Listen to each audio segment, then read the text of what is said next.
If you notice that you were overwhelmed, maybe short on time, or just winging it when it came to posting on social media last year, then you have clicked on the right video. In today's video, I'm sharing a few medical aesthetics marketing strategies that will not only help boost your online visibility, but help you stand out online and in your local community, building those connections that really matter the most.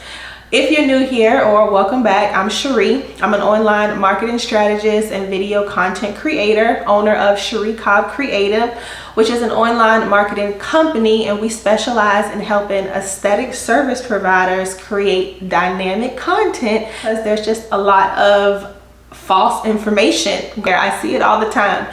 And because I am a marketer, I kind of study social media, and I do look at social media with a different set of glasses on than the normal person. And I know there's just a lot of false information out there. You know, let me speak lightly because marketing is subjective based on one's experience. So I don't want to say false, but let me just say there's a lot of information that's being put out there to deter your success, and just to make you think that you cannot do this, and make you think that a solid social media marketing and email marketing strategy just simply does not work. And I am here today to tell you, yes, it does. We're not going to talk about email marketing in this video, but I do want to talk about some of the ins and outs when it comes to social media marketing for your aesthetics clinic. So let's go ahead and get into the outs. But before I do, if you find any of this information helpful today, go ahead and subscribe to this channel, because I do create lots of free online marketing tips and tricks that will help you successfully stand out in the crowded aesthetics industry. So let's get into it. First out, and yes, just so you know, I'm reading on my screen, and I want to run through this because I have created lots of content on my social media channels. I would love for you guys to go follow me there. One thing that I stand true to is I preach and teach the same things, just various different ways. And if you're familiar with my content, I think you probably know that. Okay, so let's go ahead and start with the first out. Posting just to post, posting without a strategy. Just simply waking up and saying, what am I going to post today, instead of using social media as the powerful tool that it is to help you reach actionable business goals.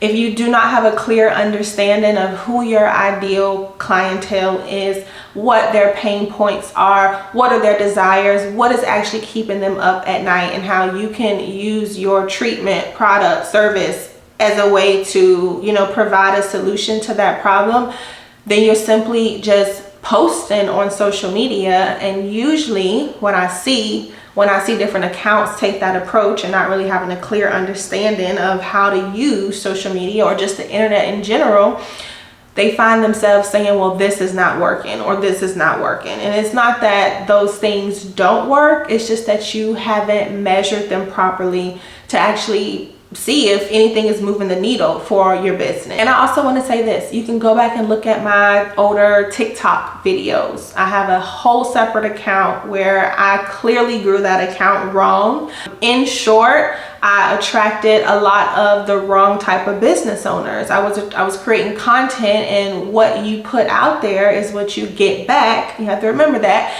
And I was putting content out there that didn't really align with the type of clients that I wanted to work with and that I was already working with. So you just have to be very strategic, and this is something that we help our clients develop. Who are we speaking to? Okay, what are their pain points? And that is what we go off on when we create content. So it's very important that you don't miss this step. So this step was probably going to be the longest explanation because it is so important. The next out would be posting too much salesy content. I always talk about considering the intent of the person on the other end of these smartphones and these devices. And what that means is the intent of someone on Pinterest or YouTube may look different of the intent of someone going to a Facebook or an Instagram. Usually when people go to Facebook or Instagram, they're going there because they want to be entertained or they want to be inspired. Maybe they had a bad day. They need you to uplift them with your entertaining content, right? Well, someone going to Pinterest or YouTube, which are very heavy search engine platforms, they're there with the intent to like look up something, or maybe they want to buy something, or maybe they want to know how to do something. So how you would position content over there would be a little different than your entertainment and inspirational platforms. So if you keep that in mind and you understand that about potential clients and even existing clients, you know that it's all about keeping their attention. And sometimes too many salesy posts can turn away attention, and it could send them somewhere else because they're simply not there for that. Now, on the other side of things, yes, you're a business owner. You need to increase sales and revenue. So yes, talk about your products, talk about your services and your new treatments, but you have to find balance. Next thing that we're leaving behind us is the medical jargon and the industry terms, the medical terminology that you guys use when you're recording video content. I always have to tell some of my clients this, not all of them, but you are not creating videos for other aesthetic service providers, because oftentimes, I know you probably do the same thing. You say stuff like, well, I don't want to use that term because other nurses know that this term is really this and really that, and we're not creating content for them. So, I mean, I hate to say it, but who really cares what they have to say about your videos? You are making videos for people who probably don't even know what these terms mean. So when you are creating video content, my advice to you going into the next year, if you really want to relate with your audience and connect with them, and just use words like buzzwords that they understand, not just other professionals in your industry, just tone it down a bit and talk to them like they're in, I don't know, the 7th grade. Now this next one kind of piggybacks off of number 2, which was too much salesy content, but this one is too many appointment available posts. So that means social media and emails.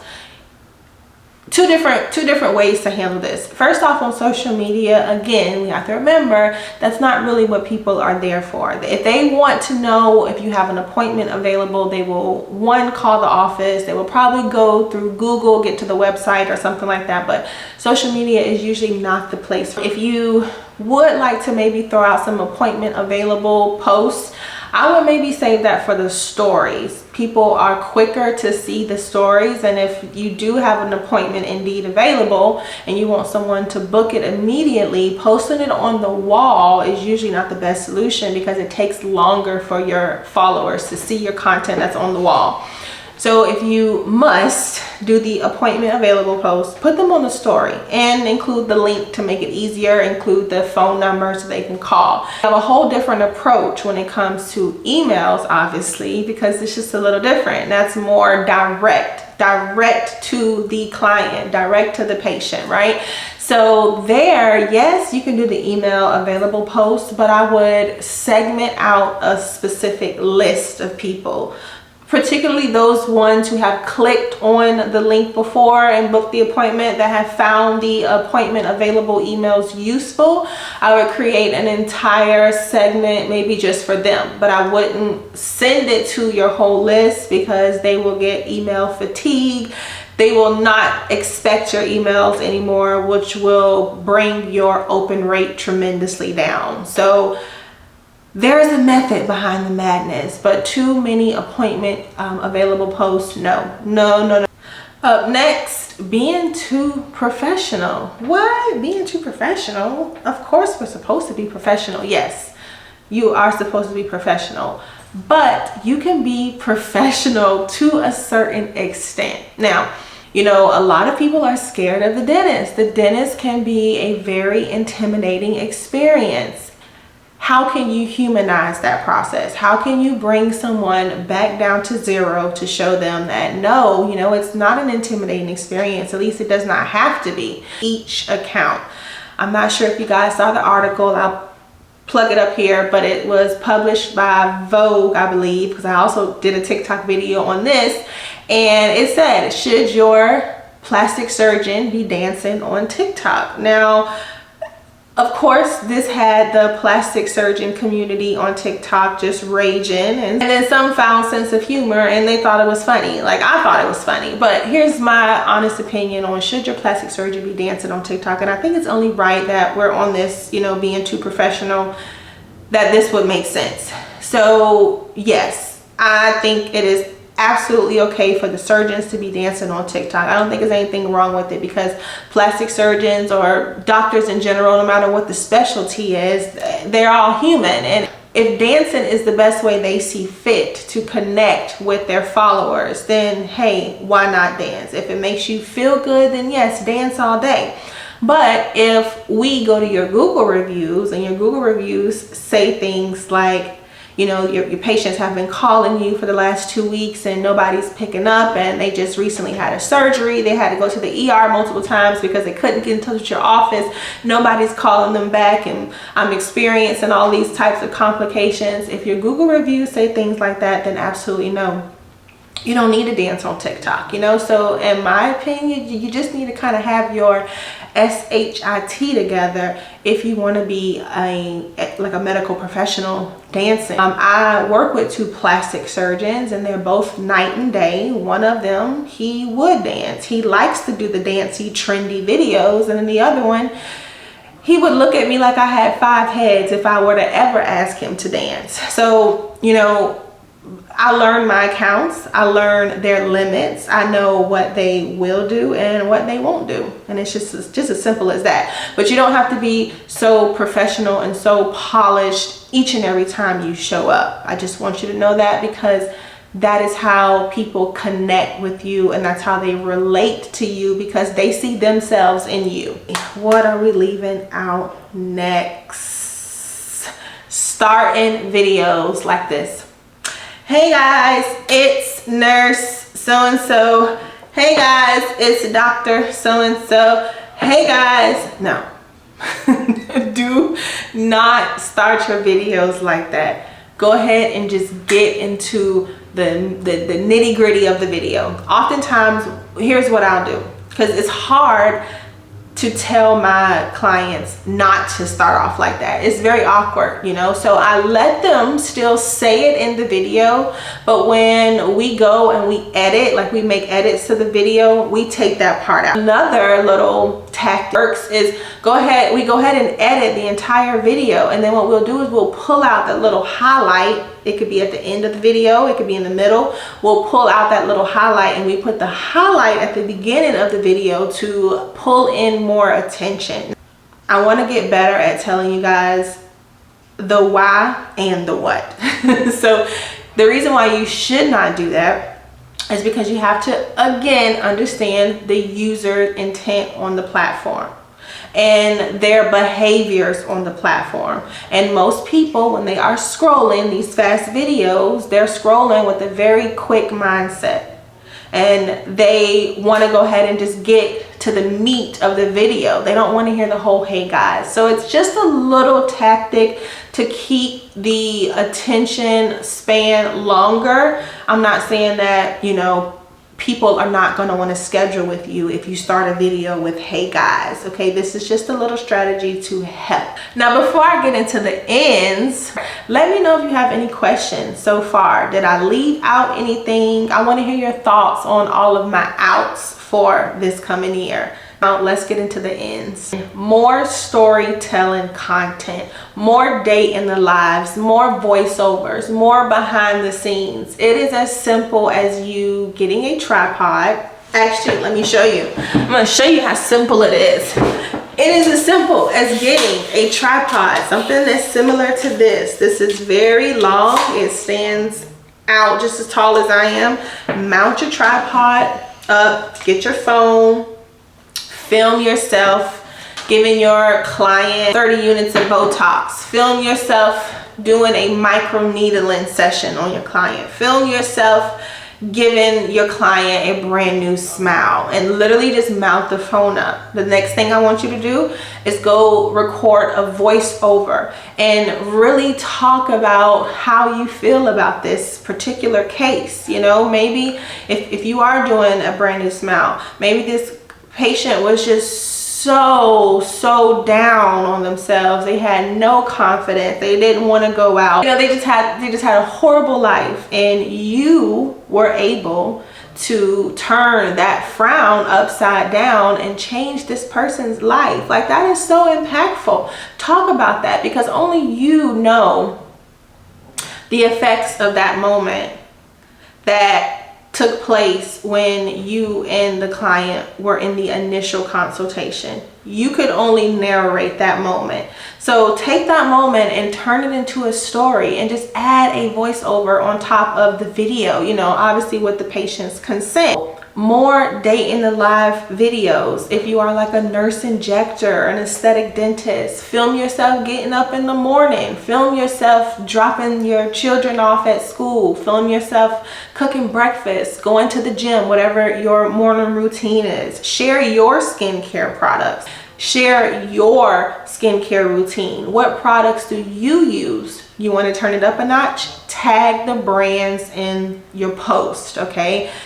We can talk about affiliate marketing for aesthetic service providers. If you guys want me to make a video about that specifically, I can. It's just another way to make more money as an aesthetic service provider, and it's passive, and it's money while you sleep. That's the best kind of money. More content, again, that relates to everyday people, but with the twist, it needs to be everyday people that you want to serve. More of your ideal clients, which is why it's so important that you have a strategy, which I talked about earlier in this video. Next in, more video testimonials. Video testimonials, just simply over the graphics that you guys post on social media right now. There's nothing wrong with the graphics, but again, social media is your stage. The goal is to stand out.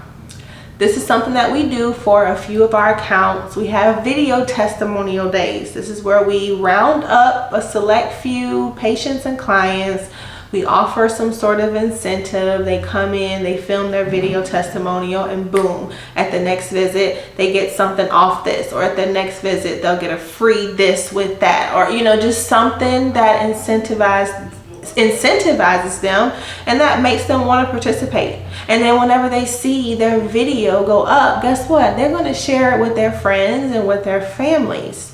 A video testimonial will always hit different than a text.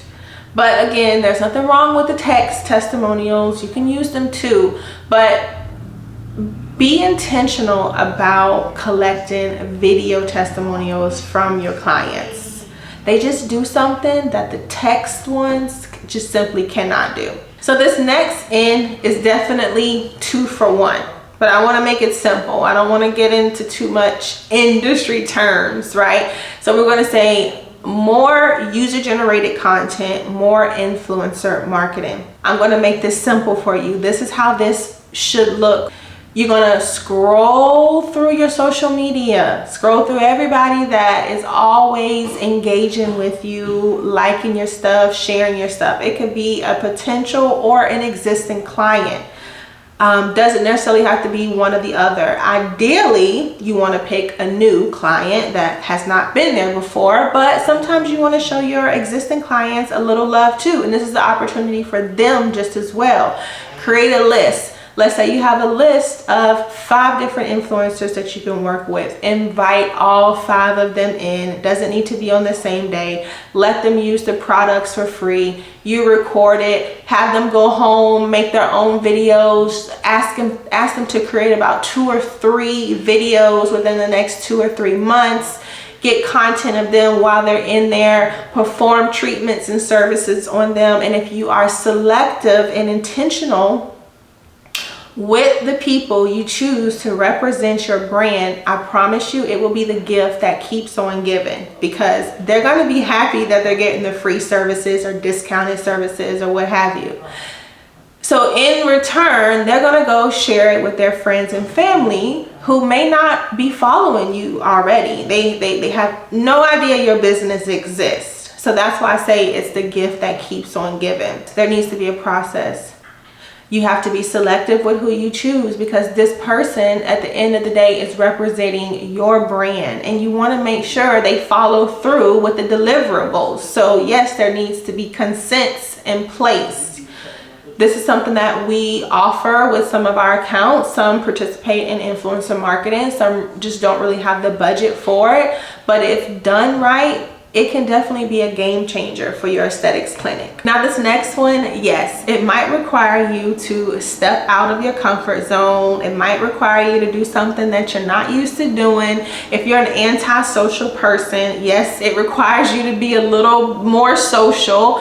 But this is something that is just so slept on and not talked about enough, and that's you as a business owner collaborating with other local business owners.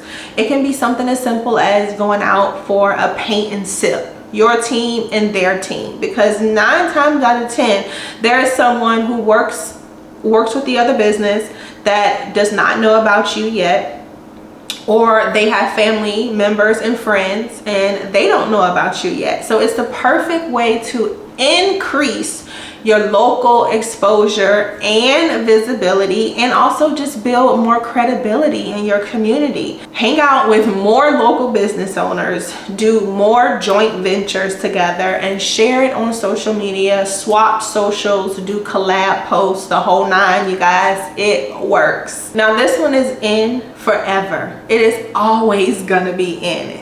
When I sit down and make another one of these videos next year, this one will be on the list. I can promise you that. Cohesive branding and marketing. What does that mean really for an aesthetic service provider? What does that really mean? It means that just as much as you are invested into the interior design in your clinic or in your office, your salon suite, you need to be just as invested as how your digital storefront appears online. Because at the end of the day, social media, email, and everything online, it is a digital representation of your business. And I see this all the time.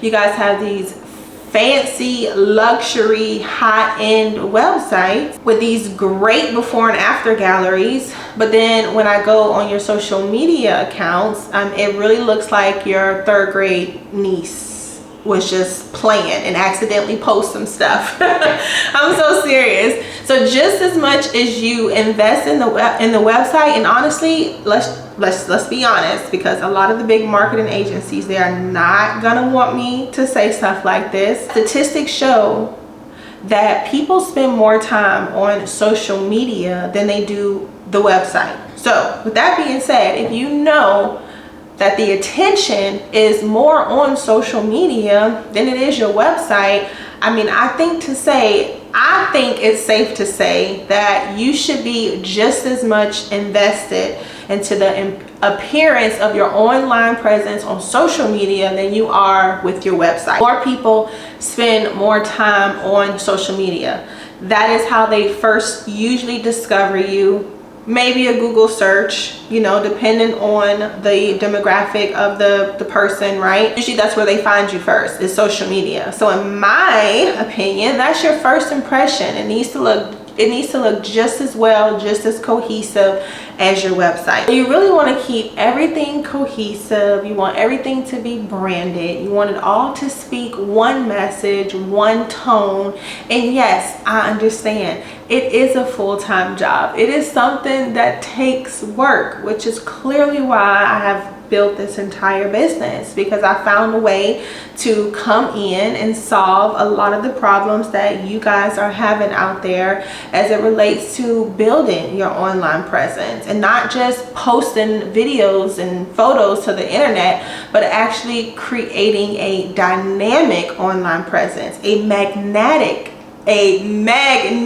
online presence that keeps your clients coming back. And if that is something that you find you need help with, in 2024, come over and visit me on IG or on TikTok. You can also find me at CheriiCobb.com, which is where the fun goes down. And I also have a 30 days of converting content. It's a free download and it's yours. You can have, I'll leave a link in the description box down below. And again, if you found any of the information in today's video helpful, don't forget to subscribe to this channel and come back for more. And again, ask any questions that you guys have down below. I love your questions. I love your DMs. I just love it all. And don't forget to watch this video on your way out, because I am 100% sure if you liked today's video, you will enjoy this video too. So I'll see y'all in the next video. Bye bye.